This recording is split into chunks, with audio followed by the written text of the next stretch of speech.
My hero academy के third episode में हम देखते हैं कि एपिसोड शुरू होता है और डेकू ऑल माइट का इंट्रोडक्शन दे रहा है कि कैसे ऑल माइट एक बहुत ही ग्रेट सुपर हीरो है। तभी ऑल माइट डेकू को कहता है कि हाँ तुम भी एक सुपर हीरो बन सकते हो, जिसपे डेकू रोने लग जाता है कि अब तक किसी ने भी डेकू को नहीं कहा था कि वो एक सुपर हीरो बनता है। तभी ऑल माइट बताता है कि वो अपनी सुपर पावर डेकू को दे दे, जिसपे डेकू सरप्राइज हो जाता है क्योंकि माय हीरो अकेडमी का जो यूनिवर्स है उसमें सभी को कोर उनके जन्म से मिली है और कोई भी अपने कोर यानी सुपर पावर को ट्रांसफॉर्म नहीं कर सकता। तभी ऑल माइट बताता है कि उसकी कोर क्या है, क्योंकि जब भी अब तक कभी भी कोई नहीं जानता कि ऑल माइट की कोर यानी सुपर पावर क्या है, क्योंकि जब भी उससे किसी इंटरव्यू में भी ये क्वेश्चन पूछा गया है कि ऑल माइट की कोर क्या है, तो वो इस क्वेश्चन का जवाब इसी मजाक में डाल देता है और किसी को भी नहीं पता कि ऑल माइट की कोर क्या है। तो वो बताता है डेकू को उसकी कोर है one for all all might की कोर है। ऑल माइट कहता है कि वो अपनी सुपर पावर उसे दे देगा, डेकू को दे देगा जैसे उसको किसी ने दी थी, क्योंकि उसके पास सुपर पावर जन्म से यानी बर्थ से थी, उसे भी किसी ने दी है और उनको भी किसी ने दी है जिसने उनको दी है। और यही सुपर पावर है कि जब भी ये कोर एक से दूसरे पे ट्रांसफर होती है ये और भी पावरफुल हो जाती है। ऑल माइट आगे कहता है कि उसे वो डेकू को फोर्स नहीं कर रहा है ये पावर लेने के लिए, अगर उसका मन है तो ले सकता है, अदरवाइज वो मना भी कर सकता है। तब डेकू सोचता है कि ऑल माइट ने इतना बड़ा सीक्रेट अपनी लाइफ का उसके साथ शेयर करा है तो वो ये कोर ढूंढ देगा। और इस कोर के लिए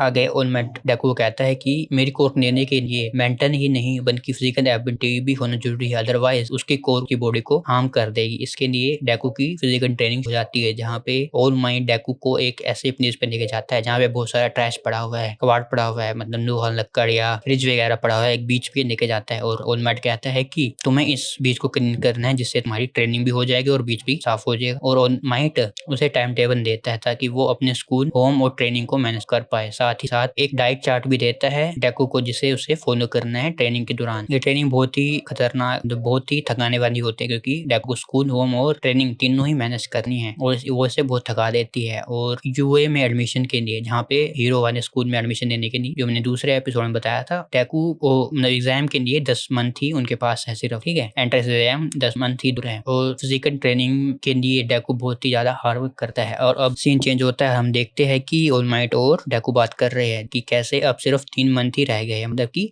10 में से 7 मंथ पास आउट हो चुके हैं। एंड अब हम देखते हैं कि डेकू गिर जाता है ट्रेनिंग करते हुए, बेहोश हो जाता है थोड़ा सा। और ऑल माइट कहता है कि ये तुम्हारे ओवरवर्क का नतीजा है, तुम्हें ओवरवर्क नहीं करना चाहिए, हार्डवर्क जितना कर रहे हो वो बहुत है, पर ओवर हार्डवर्क करो। जिस पर डेकू कहता है कि वो सच में ऑल माइट की तरह बनना चाहता है और उसके लिए कितना भी हार्डवर्क करना पड़े ये मैटर नहीं करता। एग्जाम डे आ जाता है और सुबह, एग्जाम डे की सुबह हम देखते हैं कि ऑल माइट उस बीच पे जाता है जहाँ पे डेकू ट्रेनिंग करता है कि ये देखने के लिए कि डेकू ने कितना बीच साफ कर दिया है। और ऑल माइट जो देखता है उससे वो बहुत ही चौंक जाता है, वो देखता है कि डेकू ने पूरा का पूरा बीच ही साफ कर दिया है। अब वो डेकू को उसके 10 महीने पहले की पिक दिखाता है जब ने ट्रेनिंग सिर्फ शुरू ही करी थी और डेकू को अप्रिशिएट करता है उसके हार्डवर्क के लिए। डेकू ऑल माइट को थैंक्स कहता है और ऑल माइट डेकू को थैंक्स वापस कर देता है कहते हुए कि नहीं, ये तुम्हारे ही हार्डवर्क का नतीजा है। अब ऑल माइट डेकू को अपनी कोर देने जा रहा है, जिसपे वो डेकू बताता है कि मेरी कोर लेने के लिए तुम्हें मेरे डीएनए का कुछ हिस्सा अपने अंदर आना होगा। इसके लिए वो अपने सिर का बाल डेकू को देता है, जो कि बहुत वियर्ड लगता है डेकू। फिर सीन चेंज होता है और हम देखते हैं कि डेकू एंट्रेंस होल के बाहर खड़ा हुआ है जहाँ पे वो कांचान को मिलता है और उनके भी थोड़ी सी नोक-झोंक होती, मतलब बात होती है। और डेकू अपने आप से कहता है कि उसे कोर जैसा फील हो रहा है। तभी सोचते सोचते जब डेकू गिरने लगता है तो एक लड़की आके उसे बचा लेती है जिसके पास ग्रेविटी कंट्रोल करने की पावर है। यहाँ पे हम एक और नए कैरेक्टर से मिलते हैं। डेकू बहुत ही खुश हो जाता है कि हाँ उसने किसी लड़की से बात करी है, जैसे यूजुअली लड़कों के साथ होता है भैया, ठीक है। अब अरीना के अंदर सबको इंस्ट्रक्शन दिए जा रहे हैं, जहाँ पे बैठे हुए एंकर उन्हें इंस्ट्रक्शन दे रहा है